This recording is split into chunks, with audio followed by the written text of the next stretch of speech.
Hi everyone, it's Deborah. Welcome back. Today I'm showing you the result of my challenge, which is the Ultimate Op Shop Challenge with Nat Williams. And I'm finished for now. I'm finished enough that I'm showing it to you, and I'll do some more on it later. So I've started my journal off just with a normal hardback book and then one of my husband's shirts that he was about to throw away, and we're going to give it to Goodwill. And assessing what to do with them, I decided that I'd keep them. Now, I've just used one shirt, so I think that I'll go through some of the things that I should have done as well. I just had an idea, and I've had this idea swimming around my head for some months now, that I wanted to do something with a shirt and make it into a cover of a book.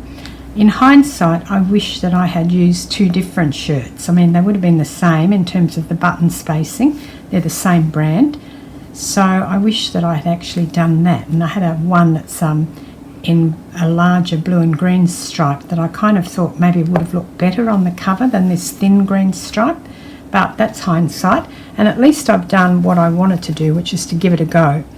So the book closes using the three buttons, and the way I've achieved that is on the back I've cut and sewn the edge of the shirt all the way around, just tuck the ends under. So I've just cut that front placket piece from the front of the shirt, and then this piece here, the front part where the buttonholes are, is just this little piece here, and it comes around, and I've put elastic between them, and underneath I've put an image using the book page from the book that I've been using, which is the Treasury of Flowers.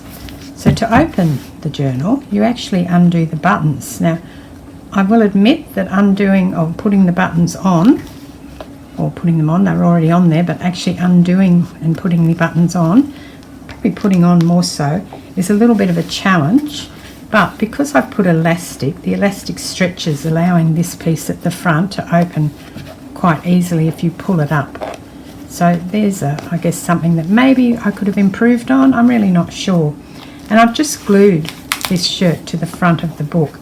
And then on the back, this just hangs loose once it's open, and then I've got the picture on the back here.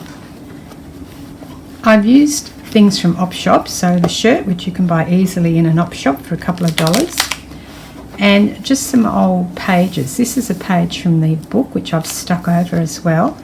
This is probably not from an op shop, but I really wanted to use it. It's the front of one of my the front page from one of my big old chemist journals that I have. So I did use that, which is perhaps not technically from the op shop. And then I've used two books. So one is that Treasury of Flowers, and the other one is this old book that I have. And I like this because I've got plenty of writing space here, and I really tried to be creative in this. Now, in a past video on this, you would have seen me stamping some leaves from the garden just with some paint, mixed colours, and putting it down onto the book page. And this morning I cut that out and created this little motif here. Thought that was quite sweet the way that turned out. This is the pocket from the shirt, and I've got a little thing in there, a little tag. I haven't made it into a tag, I've just kept it square, and that will go in there. So using a pocket from a shirt, I've just sewn it down each side. Then another book page.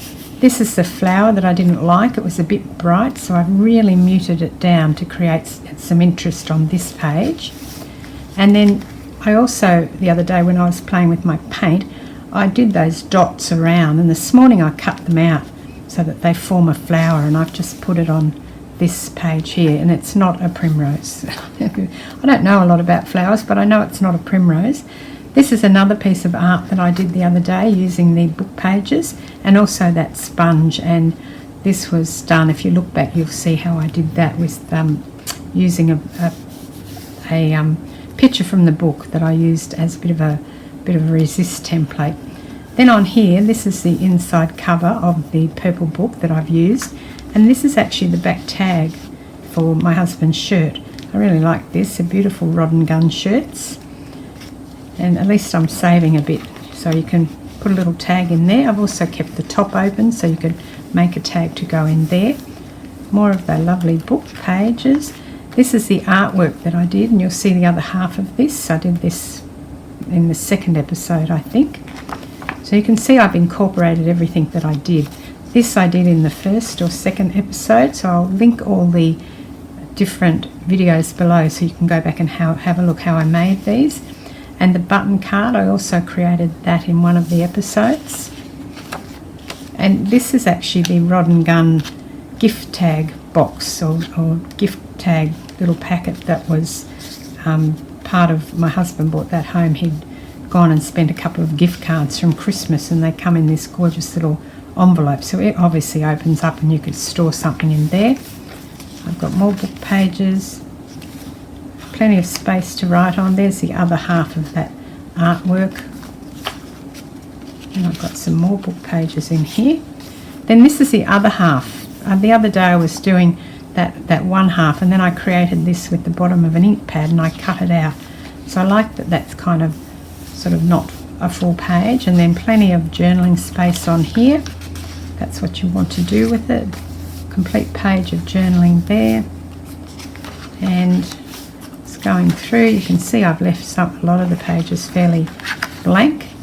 This is the back half of that cover, and then this cover here, and then that's the end of the book.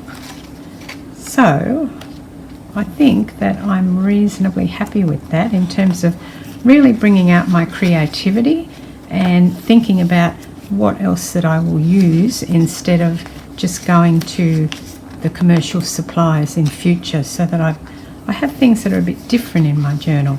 Now I love that so much that I think I'm going to go through the rest of the journal, and I'm actually going to go and put some more artwork through here, especially painting on old pages. I find that they're really nice to paint on. So that's the end of my ultimate junk journal challenge with Nat. I hope that you enjoyed watching that and that you've commented on one of my videos or Nat's videos. It's not too late to comment. If you live in Australia, you will be receiving a prize, which is my Alice journal I made with the pop-up cards, and I'll be sending that to the prize winner. We will draw that after the 31st of January. I'll get that drawn. This is Deborah. Thanks for joining me. Cheers.